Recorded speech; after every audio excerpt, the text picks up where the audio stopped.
તો આપ જુઓ, હાલ તો જે ઓડિયો ક્લિપ વાયરલ થઈ છે એ મુદ્દે પ્રતિક્રિયા પણ સામે આવી રહી છે. પૂર્વ ડેપ્યુટી સીએમ નીતિન પટેલે આ મામલે નિવેદન આપ્યું. તેમણે કહ્યું કે ચંદ્રકાંત પટેલ નામના વ્યક્તિએ અપશબ્દો બોલ્યાનો ઓડિયો વાયરલ થયો છે.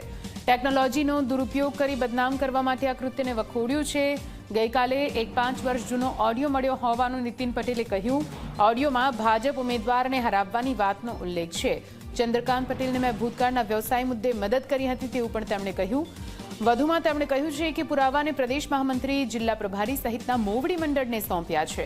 પક્ષ વિરોધી કામગીરી કરનાર વ્યક્તિ સામે કડક કાર્યવાહીની માંગ કરવામાં આવી. મોવીની ઓફિસમાં ટિકિટ માટે મને મુકેશભાઈ મોકલ્યો ને, તો બે મુકેશ કે તું મળી આવી યાર કે મુકાત તો હુડી વચ્ચે ઉપાડી હતી.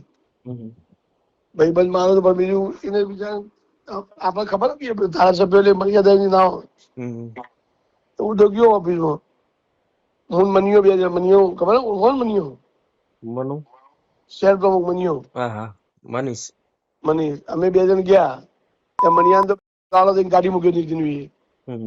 અપમાન કરી તો ઓમ છે અનામત નું ઓમ છે તેમ તાર ભાઈ બધા ઓમ હતા કીધું મારા ભાઈ. પછી હું બેઠો, સાહેબ હું ટિકિટ માટે હું કહું તમે બધા અનામત નું ઓમ છે તેમ તેમ કર્યું કે બધું બોલવા માંડ્યા. મેં સાહેબ અનામત નું આંદોલન અનિલભાઈ સાહેબ ને તમે બે જણે ઉભું કર્યું હતું 10 ધારાસભ્યો વચ્ચે.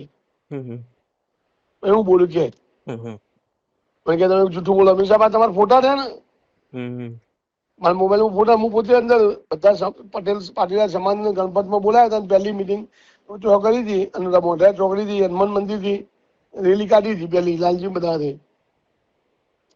શું બોલું બેટા?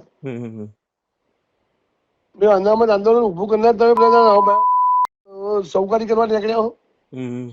આ ઓડિયો જે ગઈકાલે મને મારા ઓડિયો સિવાય બીજો ઓડિયો જે મને પ્રાપ્ત થયો છે, જે 5 વર્ષ જૂનો છે, એમાં ભાજપના ઉમેદવારને હરાવી દેવા માટે આ ચંદ્રકાંત પટેલ એક બીજા કાર્યકરને કહી રહ્યા છે કે આપણે આને હરાવી દેવાનો છે. અહીં ચૌધરી ઉમેદવાર આવ્યો છે, ચૌધરી 1500 જ છે, પટેલો 18,000 છે, એટલે આપણે એને હરાવી દેવાનો છે.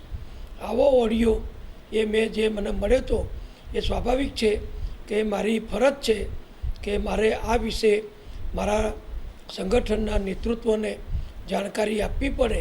એટલે અત્યારે આવી અને મેં અહીંયા અમારા પ્રભારી શ્રી ભરતભાઈ ડાંગરને એ ઓડિયો સંભળાવ્યો છે.